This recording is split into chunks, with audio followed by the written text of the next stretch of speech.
اس سے پہلے سورہ بقرہ کی آیت کریمہ کا ایک حصہ بیان کیا گیا، وہ حصہ یہ تھا وَمِمَّا رَزَقْنَاهُمْ يُنْفِقُونَ۔ آگے اللہ تبارک و تعالیٰ متقیوں کی، جو متقی ہیں پرہیزگار ہیں، ان کی اللہ تبارک و تعالیٰ چوتھی خوبی بیان فرماتا ہے۔ پہلی خوبی کہ بغیر دیکھے ایمان رکھتے ہیں، دوسری خوبی یہ کہ وہ نمازوں کو قائم رکھتے ہیں، تیسری خوبی یہ کہ اللہ تعالیٰ نے جو انہیں عطا کیا وہ اللہ تعالیٰ کی راہ میں خرچ کرتے ہیں، اور چوتھی خوبی یہ کہ اللہ تبارک و تعالیٰ نے اپنے محبوب صلی اللہ علیہ وسلم پر جو اتارا ہے اس پر ایمان رکھتے ہیں۔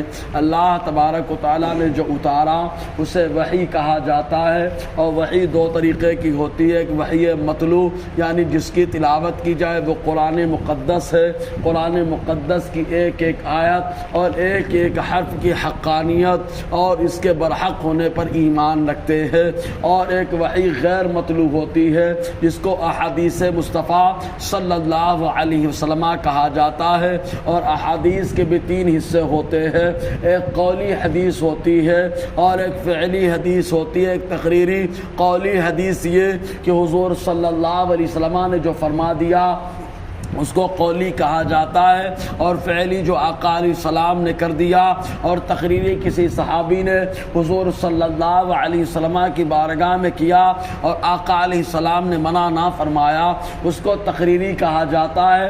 تو تمام وحیوں پر، چاہے وحی مطلوع ہو یا غیر مطلوع ہو، اللہ تبارک و تعالیٰ نے جو اپنے محبوب پر اتار دیا ان تمام باتوں پر متقی ایمان رکھتے ہیں، اس کا ذرہ برابر بھی انکار نہیں کرتے، ہر چیز پر ایمان رکھتے ہیں۔ تو اب یہاں پر ایک نکتہ اور بتایا گیا، ایمان رکھتے ہیں اس پر جو اللہ تعالیٰ کی طرف سے محبوب آپ کی طرف اتارا گیا، تو انزلہ کہا گیا، یہاں نزلہ نہیں کہا گیا، اس لیے کہ اتارنا دو طرح سے قرآن کا ہوا، ایک یہ کہ آسمان دنیا پر لوح محفوظ سے آنا، اور دوسرے لوح محفوظ سے آسمان دنیا سے زمین پر رفتہ رفتہ تقریباً 23 سال کی مدت میں آنا۔ تو یہاں پر اکٹھا مراد نہیں ہے بلکہ تھوڑا تھوڑا اترنا مراد ہے، کہ تھوڑا تھوڑا اتارا گیا۔ تو آدمی کے سامنے جب تھوڑی تھوڑی باتیں آتی ہیں تو عام طور سے انسان کی طبیعت، بات میں اگر کوئی چیز بتائی جائے تو انسان کی طبیعت ایک وہ وقت آتا ہے کہ گھبراہٹ کا شکار ہو جاتی ہے کہ یہاں پر بھی ایسا معاملہ ہے، یہاں پر بھی ایسا معاملہ ہے۔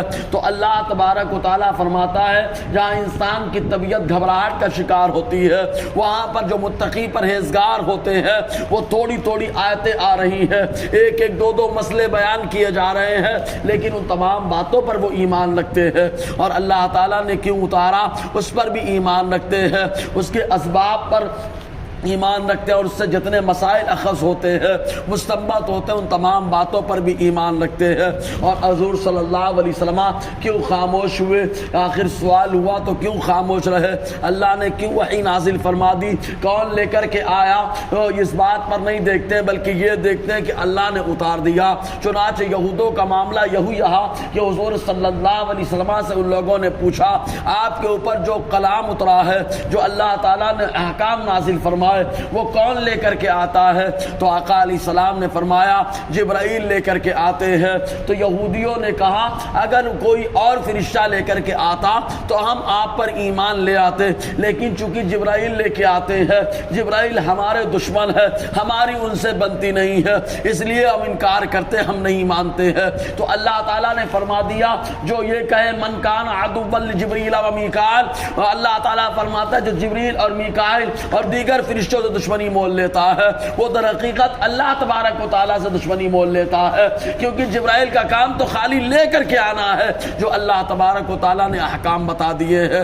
تو متقی پرہیزگار یہ نہیں دیکھتے کہ کون سا فرشتہ لے کر کے آ رہا ہے، اللہ تعالیٰ نے زمین مدینے میں اتارا یا مکے میں اتارا، آسمان پہ بلا کے عطا فرمایا یا کیسے اتارا، بس جو اللہ تعالیٰ نے اپنے محبوب پر اتار دیا۔ متقی پرہیزگار بغیر چوں چلا کے اس پر ایمان رکھتے ہیں، یہ متقیوں کی شان ہے۔